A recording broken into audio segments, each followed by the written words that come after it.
got my man Hank Strong here, baby. You already know what it is. Welcome to Live at the Barbershop, champ. All We right. appreciate this. Happy to be here. Word.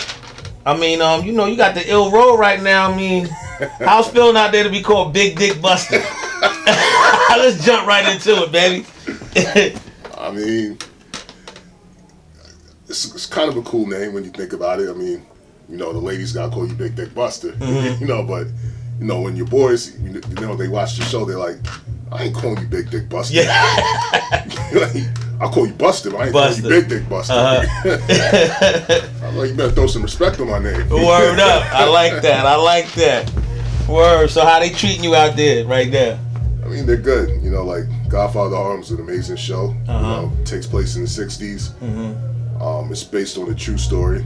Okay. You know, Bumpy Johnson, you know, used to sell drugs. You know, it's during the time where, you know, Malcolm X and, you know, Harlem was like going through a lot. You know, you got Muhammad Ali in there. Like I said, Malcolm previously. Acclaimed Powell. You know, so many like historical figures all mixing at the same time. You know, and like Harlem was such a cultural like melting pot. You know, it still is to this day. But like it was even more so then. And like, you know, you had the Italian crews, you know, it was just crazy, you know. Like, so it's kind of fun to portray like a real characters, you know, like not anything that's made up. Okay. You know, like, because you could draw a little something from it for inspiration, you know, when you're in the scene. Okay. Man, how long you been acting? A couple years now. Okay. A couple years, I'll say. Like, I'm 38 right now. Probably since I was like 30. Okay. And like, I just got the bug somehow, you know, just said, you know what? I'm gonna go in, I'm gonna do a self-tape, you know, see how it goes. It was for a movie, I remember, in Pittsburgh. And I was 30 at the time. And then when I walked out of the self-tape, like this little dude walks up to me and goes, hey, you ever thought about acting? I was like, no, it's funny, I'm here doing a self-tape. And it turns out, you know, he had an agency. Okay. You know, he was like, come to my office. His agency was like right around the corner, and they signed me right there. Like normally they work with like big, you know, bodybuilder type guys, and I used to bodybuild.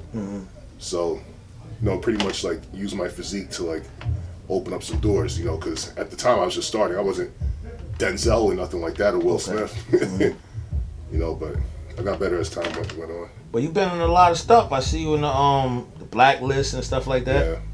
How's that working on that show? Blacklist was amazing. Like, let me tell you something. When I got the role, I never saw an episode of Blacklist. You know, and then I told people I was going to be on Blacklist. They said, "Buddy, get out of here, you're on Blacklist." I love that show.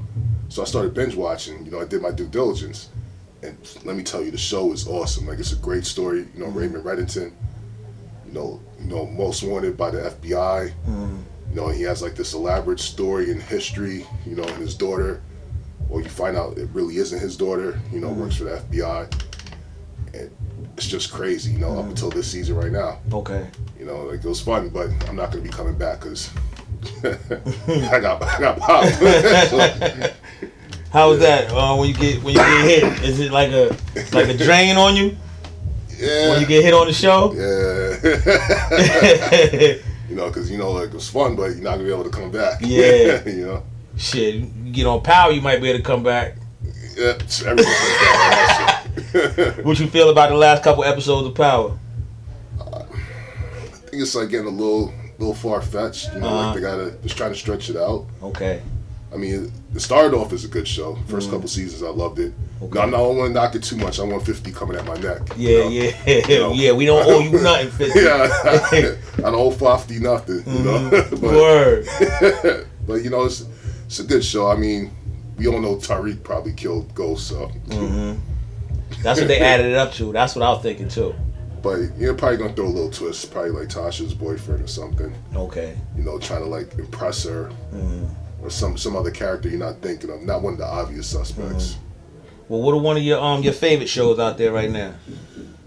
Honestly, I love The Walking Dead. Okay. Because I collect comics. I've been in the comics since I was a kid. So like Walking Dead's just like amazing. Even though it's like it's a little different from the comic itself right now. They went off track. Okay. But it's still great. You know, like if you're into zombies or into like blood and gore and all that other stuff, horror type stuff, that genre, that's for you. Okay. It's a great show. Yeah, I love The Walking Dead. I like the way they brought the girl in there, and she ran up on Negan. Oh yeah. And she was like, "If I see you again, I'm gonna shoot you." Oh yeah. Word. Negan's my guy. Like I got the bat at home. A what? Yeah. Oh, that's ill. Yeah, people come over, they get scared. They're like, "What's wrong with this guy? Is he crazy?" Like, no, it's just memorabilia. That's crazy though, cause to see that bat, what they call it, Lucille. Yeah, Lucille. Shit, you don't want to meet Lucille. I know I don't. But we talking about Harlem. What's some good spots to eat in Harlem if somebody rolling through Harlem? Let's see, you got the Cove, you got Red Rooster, you got you know what? I don't really eat out too much because I make all my own food to stay in shape. But you know, there's a couple spots out there. Okay. I haven't been out there in a while. So you do the meal preps. How does that work? No, you make all your food for the week. You know, you weigh it out every meal. Okay. You know, you carry it with you everywhere you go. You know, like it's a chore. You know, but you got to do it. Okay. How long you been working out? Since I was 21. And I remember Will Smith saying something in an interview that he wanted to be the best actor in the world. So what he did was he didn't drink, didn't do drugs, obviously. You know, and he watched everything that he ate. Okay. You know, for a long time, he didn't do anything like that was take him off his focus of being like the number one in the world. You know, and now he lives his life a little bit. I mean, he just turned like 51. So like he's, you know, breaking his rules and indulging and stuff like that. But, you know, for a while, you have to have that discipline. You have to have that mindset. Like a soldier, you know, like you're going to war every day. You know, especially when you go in for these auditions, you know. Okay. I can't control, you know, how the other band's going to act, you know, his acting ability. I can't control what the casting director's thinking. But I can control my acting ability. I can't control how I look physically. So you got to control the things, the aspects of it that you can control. You know, take matters into your own hands. Okay. Well, how often do you work out in a week? Every day, cardio every day, on the stomach, and weights 4 times a week. Okay. I mean, you can't overdo it. You gotta give your body time to recover. Okay. Yeah. That's what's up. Well, how was it working with Forrest Whitaker? Forrest is a legend, man. Let me tell you, when I got the part, my callback audition was in front of Chris Brancato, John Ridley, Oscar winner, you know, directed the episode, the first episode. Forrest Whitaker, Oscar winner, goes without saying, you know, and you know, just to be in a room full of those people, you know, lets you know like you're in the right place. Okay. You know, and you're doing something right. You know, thankfully they saw something in me, you know, and they gave me the opportunity, and sure enough, episode 3, you know, Buster made an appearance with Whitaker, you know. Okay. Okay. Had to give him an assist, you know, in torturing this guy. The boy Big Dick Buster came out, you heard? It's like the Terminator of the 60s. Oh, that's ill. So they got deep. I mean, like I said, he is based on a real life person, and basically Big Dick Buster in real life and on the show, like he's not into men per se. Like he's just someone who believes in justice. Like back in the day, like if a man raped a woman, Buster would like rape that guy as vengeance. Okay. You know, like to torture him. You know, it was just like street justice in a way, a sick form of street justice, and that's what he did. Oh, that's crazy. Yeah. Did you get to meet any people that actually knew him? No, I haven't yet. No. But I'm pretty sure there's a couple people that are still alive that from that era. Okay. That you know are still in touch with some of those people that still know them. That's ill. That's ill. I saw you on the Wu-Tang joint. Oh yeah. Wu-Tang, yeah. Did you get to meet all the guys offset? RZA was there. Okay. RZA was there. He wrote the episode. It was fun. Like, it was a jail scene. Divine's character, you know, he was in jail, you know, talking to his brother, the RZA, on the phone. You know, and it's like, get off the phone. Now 6 minutes. 6 minutes is up. Stay. Hurry the fuck up. And then there was a big fight ensued, like even bigger than what they showed. They cut it down. Oh, what? Oh, it was a mob scene. Like everyone was fighting. Like all the other inmates ran in, the COs ran in.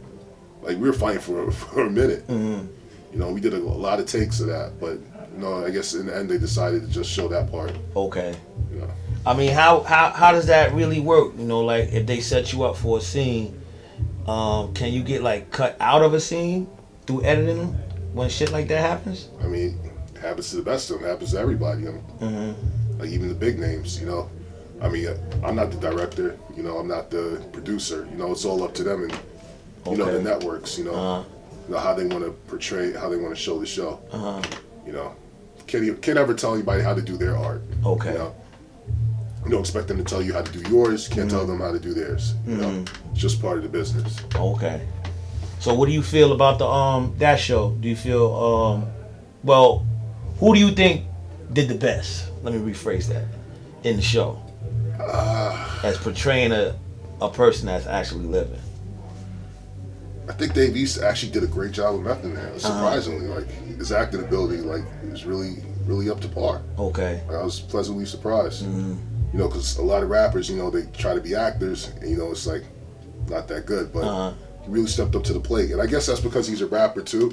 He kind of resembles Method Man, obviously. So it was a good choice. Okay. And then they actually asked me to audition to play the bad guy in the last 2 episodes. I forget his name.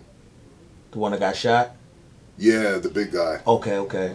Yeah, they called me in last minute and said, hey, would you be interested in this role?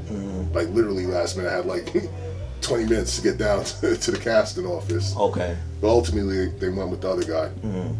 It's alright, it's all good. It happens. Shit, I think you would have been like a little more scary than that. Word. I ain't gonna hold you. Alright, that's what's up, man. So what's up with Daredevil? I seen that pop up too when I was looking you up. Yeah, I was an FBI agent and Daredevil gave me the okie doke, man.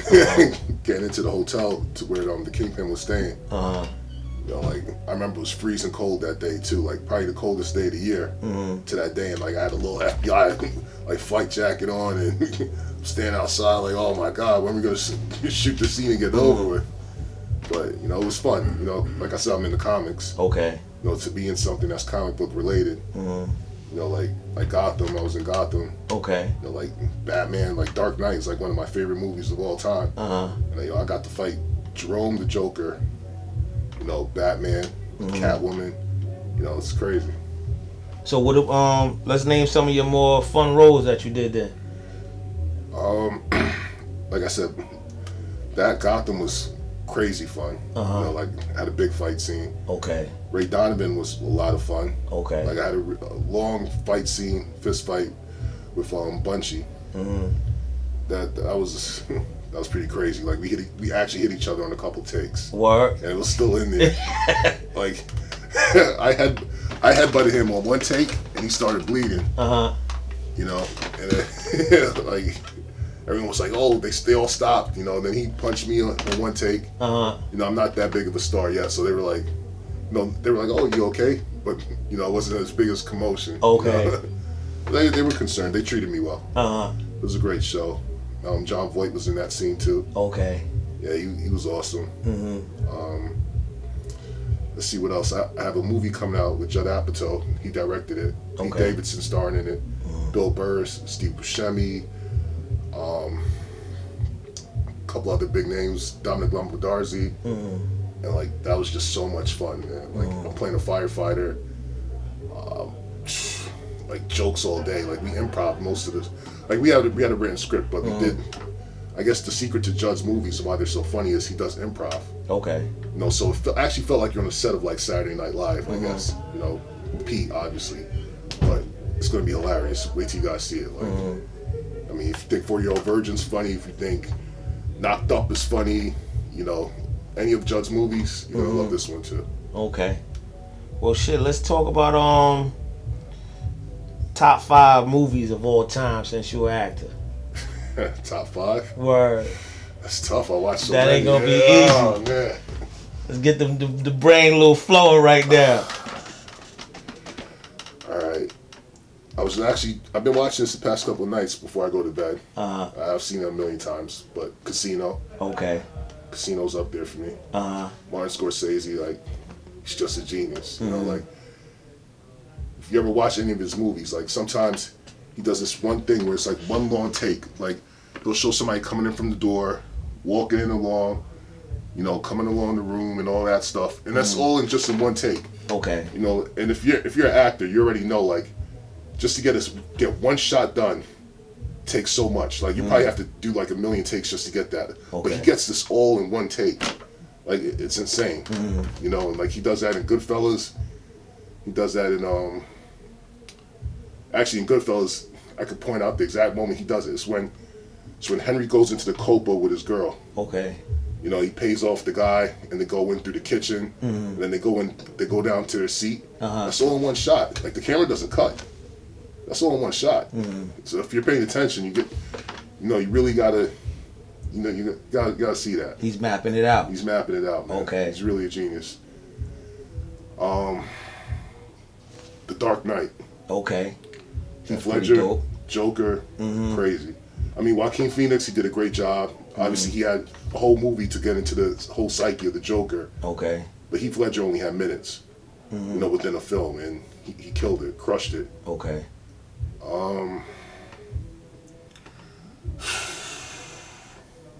Scarface. Ooh. Dope. Dope. Yeah. Yeah. That's up there. Yeah, it's up there. I mean, because Scarface, like, he started off as, like, he came to this country, he had nothing, he was a dishwasher. He's like, I'm not having this, you know? You know, like, come on, man. He's like, yo, the going rate, you know what it is. You know? Like, you know, he went out there, went and got what he wanted, but he just got too greedy, didn't know when to shut it down. Yeah. You know? Gotta have self-control. That's most of the time. A lot of people do that when they get that kind of money. Yeah, that's the thing. You know, you have to have self-control. Like, if you learn anything from that movie, you got to learn, like, you know, when enough is enough. You know, like, he just got crazy to the point that didn't even trust his boy, killed his boy, you know, and his boy really loved his sister, you know? Like, Manolo just wanted the best for his sister. In the wrong way, though. Yeah, I mean, he did kind of cross the line. He did say, you know what, keep your hands off her, you know? He gave him the crazy eyes and said, don't you ever fucking look at her. You know, he did warn him. Let's see. It's getting rough, baby. Oh, man, it's so getting rough. It's getting rough. We're putting you at the layup line. All right, Training Day. Oh, okay, okay. All right, and I'm not going to say like this is necessarily one of my top 5. But it has to be in there because I just love what Denzel does. Like, he's like the ultimate actor. Like, he can play any role. Like, it's insane. You know, like from Training Day to John Q. Like John Q. Like, I'm a dad. You know, I have a son. You know, 17 years old. You know, and still, if I watch John Q to this day, like, I'll shed a tear, man. Word. You know, it was that, like, heartfelt, that emotional, and he really sold that. What else?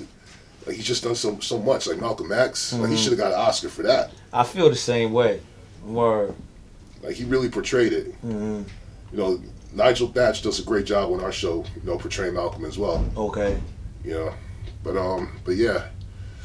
Let's see. Another one of my favorite actors, Leo. So I'm gonna have to say Wolf of Wall Street. Okay. Yeah, Wolf of Wall Street. That's up there. Like, it's just crazy. Like I'm an old school kind of guy. Like, I love the 80s and the 90s. Even though I was such a young kid in the 80s. I was born in 81. So, but like that time period, like the way they captured things, like it was just amazing. And like what Leo does, it's just insane. You know, like Django, Titanic. I mean, the Reverend. I mean, everything. You know. So if you got sit down and wake up from a dream, and be like, I got this role. This is the role I want. What kind of role would that be for Hake Strong? I think right now, the best thing for me probably be like in a Marvel movie or something. Mm-hmm. You know, playing like Luke Cage or something like that, Okay. or Bishop or Silver Surfer. You know, Mm-hmm. Silver Surfer was bald. All you gotta do is paint me silver. I'm ready to go. You know, give me the surfboard. Mm-hmm. But yeah, something like that. You know, but something with like some substance to it, like something that could change the world. Like Black Panther changed the world. You know, opened up so many doors. You know, for African American actors. You know, painted us in a whole new light. Mm-hmm. Like now, you know, a lot of Hollywood studios before they didn't want to take chances on, you know, putting a black man in the lead role, Mm-hmm. you know, in front of a franchise, you know, and they knocked it out the park, you know, like crushed it, you know, so something like that. Okay. Like I like action stuff, you know. I'm not opposed to doing my own stunts. You know, I've had stunt doubles before, you know, for certain projects. But, you know, I kind of have a little fun with it too, you know. If you're going to be in shape, you might as well use it, you know. Facts. The scenes in that they got in Harlem, the old school joints. How hard is it to bring out all them cars and like set up that whole scene? Like bring us through that. I mean, yeah, like time periods are always tough, Uh-huh. you know, because like you said, you have to get everything that right, from the cars to the, you know, to the street signs, you know, to the menus in the restaurants, Uh-huh. you know, and the crew does a great, amazing job of doing that. You know, like they really bring you into the 1960s. I believe the current time period was like 1963. That's when Bumpy got out of Alcatraz. And like even me, like preparing for the character, I listened to a lot of 60s music. Okay. You know, like that's all I listened to. Certain music that had like 60s feels to it, like American Gangster, obviously. You know, Jay-Z. You know, because that was based on like Frank Lucas. You know, I watched a lot of 60s movies, things like that. Gangster movies. I love gangster movies, obviously. But yeah. Okay. But yeah, like the whole 60s feel, like you definitely feel like you're in the 1960s when you watch that show. Okay. You know, and you don't have to be born in the 60s to appreciate that. You know, like my son could watch it and appreciate, you know, what they're doing.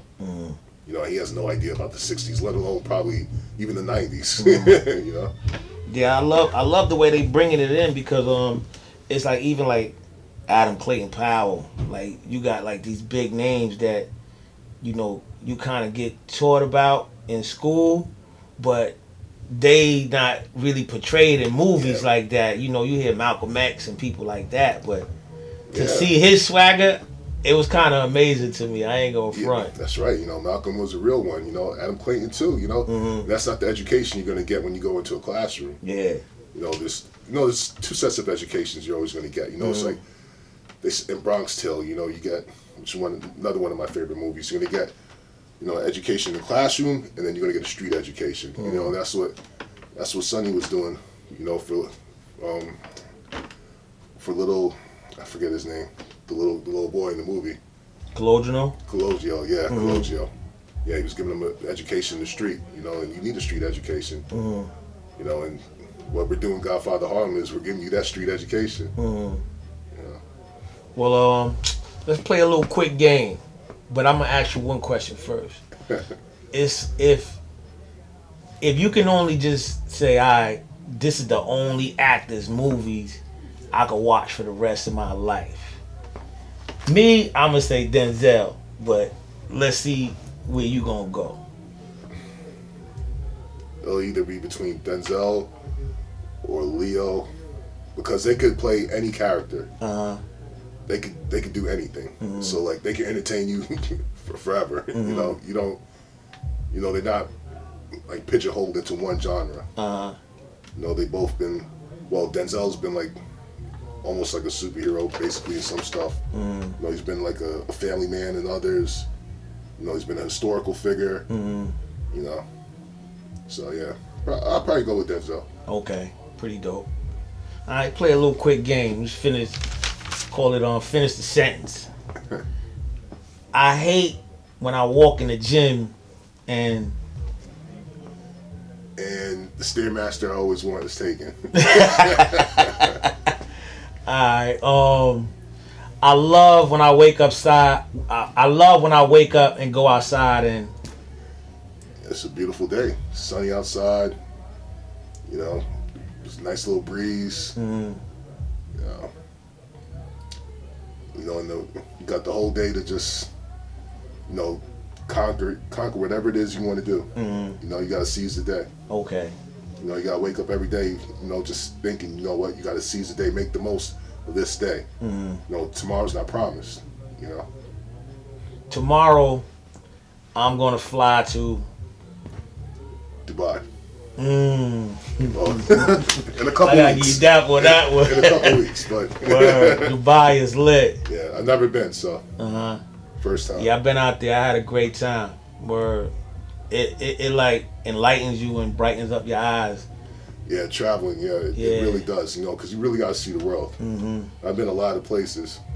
Like, I used to do bodyguard work, and I used to be with, like, some of the hottest rappers in the game. Okay. And, like, I've seen everywhere. Mm-hmm. But Dubai's one of the few places I haven't been to yet. Mm-hmm. So. Okay. Well, let's talk about hip hop. Let's talk about when you in Hank's whip, who you rocking to? I listen to a little bit of everything. Travis, Biggie, Wu-Tang,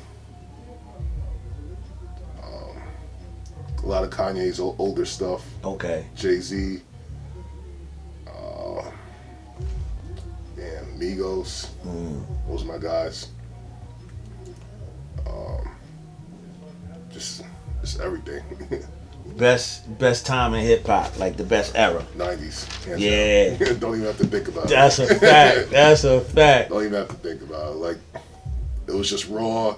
They were just raw. They were rhyming. You had to be really good. It wasn't so much about a fad, riding a wave. It was authentic. Even though, the labels did, like, push people out there to play a certain image, to the public. But a lot of these rappers were, like, really, like, they really lived what they were talking about, Now it's just like, they have contests and game shows to be rappers, it's not the same kind of feel, Okay. Like rhythm and flow, like that kind of thing. I mean, no disrespect to any of those rappers on there. I have a couple friends that were on that show, but it's just not the same, Who you think is the best hip hop actor? That can play both sides of the fence.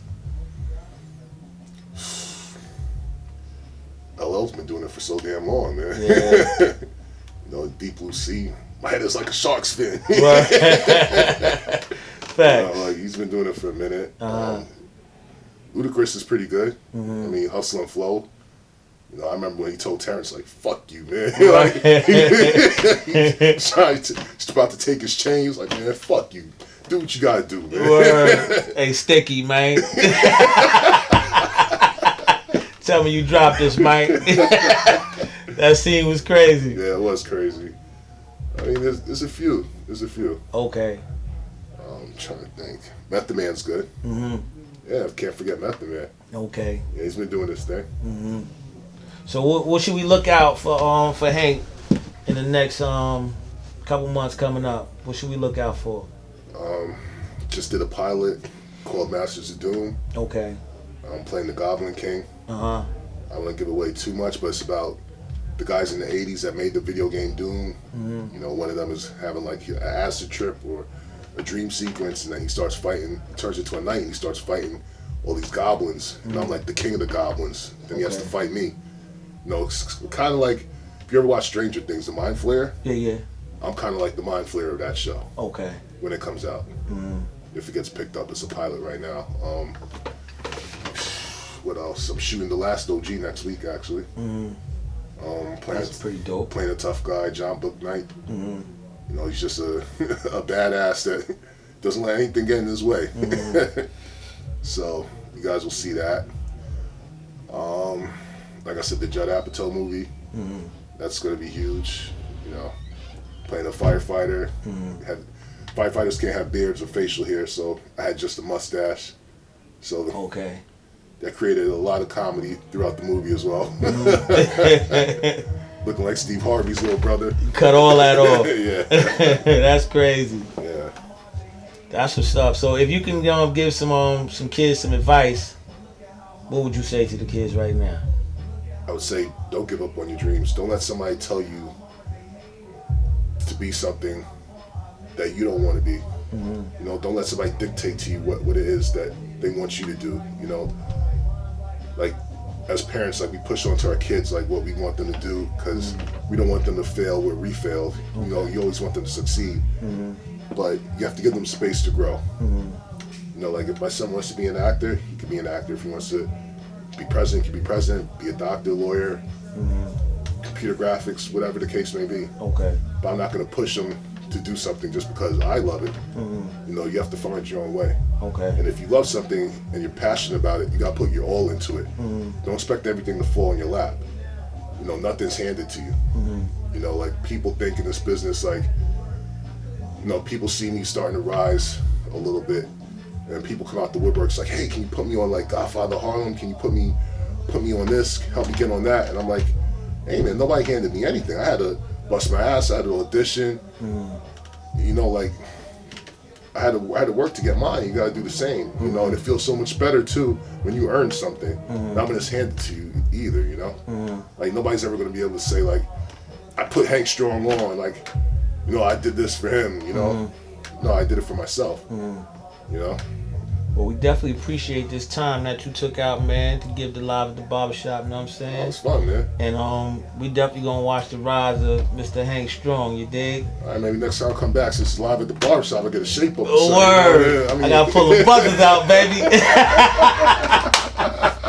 Yo, here on Live at the Barbershop, we like to say, if you build a strong foundation, your roof won't collapse. Bang. Word. Yo. Right. That was official. I advise you to the highest level of pain. Don't leave that dumb nigga staying on the streets. Yo, we just having conversation, ain't nothing more. You can walk away, I mean, run the floor. Really be